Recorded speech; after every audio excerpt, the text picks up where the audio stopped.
Bom, quem participou da celebração da missa do domingo passado percebeu que nós fizemos uma homilia, uma reflexão catequética sobre a carta de Paulo aos Coríntios.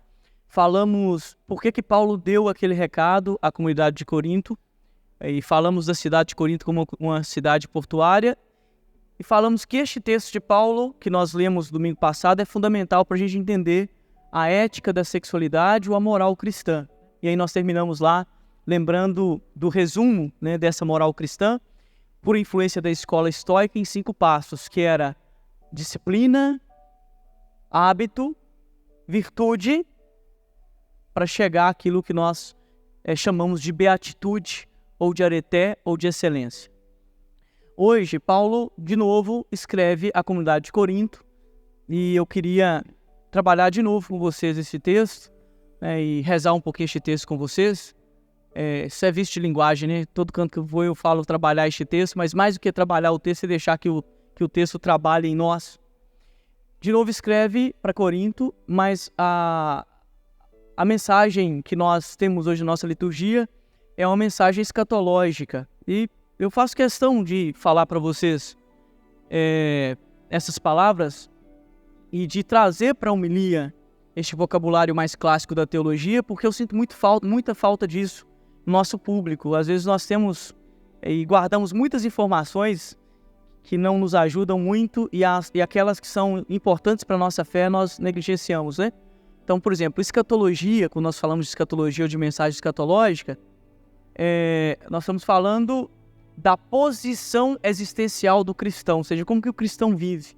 Ele vive com um pé na terra e com um pé na eternidade. Essa é a posição escatológica do cristão. E a mensagem bíblica, toda ela é escatológica, para dizer, viva muito bem aqui, coma, ame, case, mas não se apegue a coisa alguma, porque você não é daqui. Essa é a posição existencial do cristão. Nós estamos com um pé na terra, mas com o nosso olhar sempre levantado para os céus. E isso é o que a gente chama de escatologia na teologia, né? Ou seja, a posição existencial do cristão, que sabe muito bem que seu horizonte último não é isso aqui. E por isso Paulo hoje escreve, e eu quase nunca uso muito os textos assim deste jornalzinho, que é mais para a nossa didática aqui, mas hoje eu faço questão, como eu não fico muito ali em cima, mas olha para vocês verem como que este texto é escatológico e como que ele é importante para a gente. E é chocante mesmo, tá? Eu digo, irmãos, o tempo está abreviado. Ele vai fazer uma moldura, né? A gente chama de moldura literária, ele abre com uma ideia e fecha com a mesma ideia, que é a ideia do tempo. Ele fala, eu digo para vocês, o tempo está abreviado, e depois termina, pois a figura deste mundo passa. É uma moldura literária perfeita. Tempo está abreviado, figura deste mundo passa. E aí ele vai falar, por isso, os que têm mulher vivam como se não tivessem. Que perigo, né? Pois é. Por isso eu digo para vocês, isso é um prato cheio, né? Podem bater em Paulo, hein? Os que têm mulher vivem como se não tivessem. Os que choram, como se não chorassem.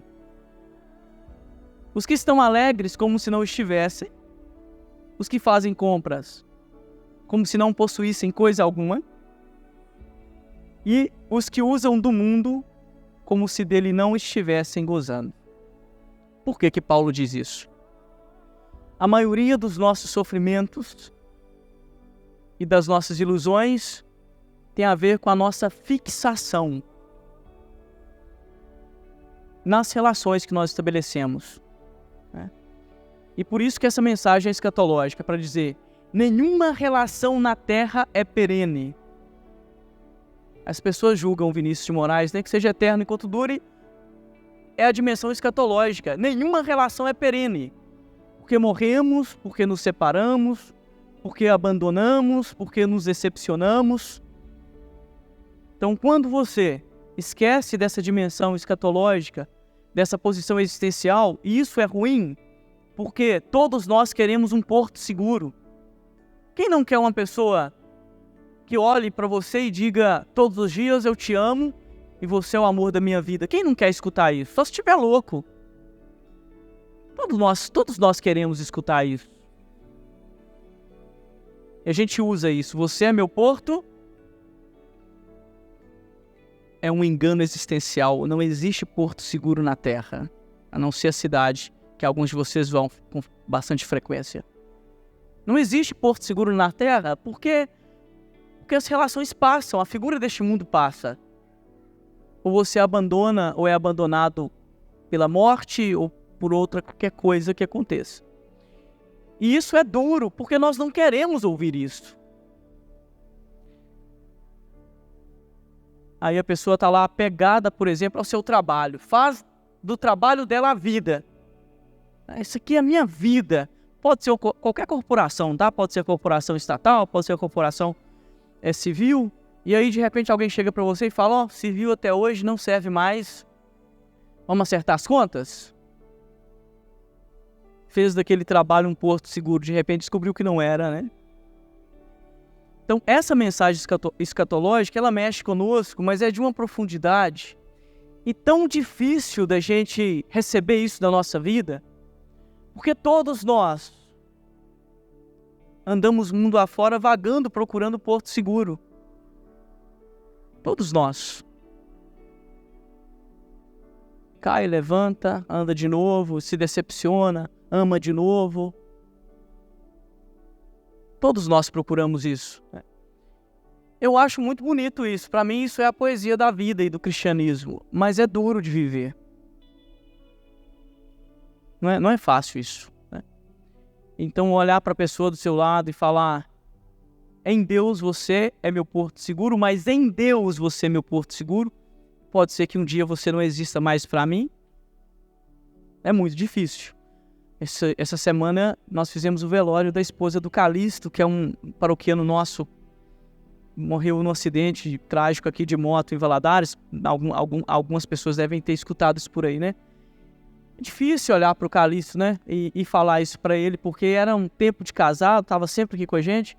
Aí depois da missa, a gente conversou um pouquinho, né? E conversamos até num espaço que ele gosta de frequentar aqui do lado. E eu falava isso com ele. O pessoal passa, padre, você tá no boteco? Falei, que bom que Jesus transformou água em vinho e não em danoninho, né? Então tá, tô no boteco porque meu colega, meu amigo, meu irmão acabou de enterrar a esposa e ele sempre depois da missa passa aqui, então eu vim aqui, né, pra ver como é que ele tá. Mas dizer pro Calixto, por exemplo, este porto seguro não existe mais, é muito duro, né, gente? Então, essa é a mensagem de Paulo. É uma mensagem muito dura, não é uma mensagem fácil da gente tragar, né? Fica aí para vocês essa reflexão sobre essa dimensão escatológica, né? Isso não significa, eu termino com isso, depois eu vou chamar uma pessoa para fazer a apresentação pro Santo Batismo, mas eu termino fazendo uma consideração. Quando eu entrei no seminário, eu entrei com 17, 18 anos, né? Ontem eu conversava com uma amiga minha sobre isso, né? Fui tirado lá da roça de Santa Efigênia de Minas, me colocaram no centro de Buenos Aires para aprender latim e espanhol sem saber português. Porque quando as pessoas falavam, vem comer conosco, eu ficava esperando o conosco, pensando que conosco era um prato, né? E eu entrei, e a primeira coisa, os primeiros textos que nós lemos no seminário são esses textos, né? Para ensinar o padre ao desapego, né? Desapego de tudo, inclusive da paróquia. Amo estar aqui com vocês, mas essa paróquia não me pertence, não é minha. Ela não é meu porto seguro. Senão eu adoeço quando eu saio dela. O bispo fala, vai para outra paróquia e eu adoeço. Não é meu porto seguro. Gosto muito de vocês, mas vocês não são a minha salvação. Podem até ser os meus amores, e alguns deles, pessoalmente, são mesmo, né? Mas não são minha salvação. Vocês não são meu porto seguro. Então, é como se o Paulo dissesse, seja parvo como se não fosse. Né? Ame, mas como não se amasse, como se você não amasse nesse sentido de que não se fixa, não faça nenhum tipo de fixação em nenhuma relação, porque senão você vai dar com os burros na água. Né? Com muito carinho para todos vocês aqui, inclusive alguns que eu fiz o casamento e que eu gosto muito de olhar para vocês, né? Isso não significa de forma alguma negligenciar a relação que vocês vivem.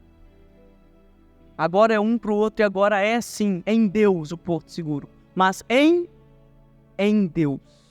Em Deus, né? É uma mensagem que a gente precisa engolir com bastante carinho e às vezes ficar aí dias pensando, né? E convido vocês a refletirem, antes de chamar a nossa irmãzinha para apresentar, quais são as fixações da vida de vocês que têm adoecido vocês? Quais são as relações com o trabalho, com pessoas e com outras coisas que têm adoecido vocês? O que vocês fizeram dessas relações, seja com o dinheiro, com uma pessoa ou com uma dimensão, uma relação absoluta, como se não existisse nenhuma outra. E aí nós temos os nossos sintomas, vários deles, né? Isso é muito sério. Então, é isso que Paulo quer dizer, tá bom? Então, nada de gracinha em casa. O padre falou que quem for casado vive como se não fosse. Então, hoje eu vou sair para tomar uma e você não mexe comigo, não é disso que Paulo está falando, né? A responsabilidade afetiva continua para todos nós.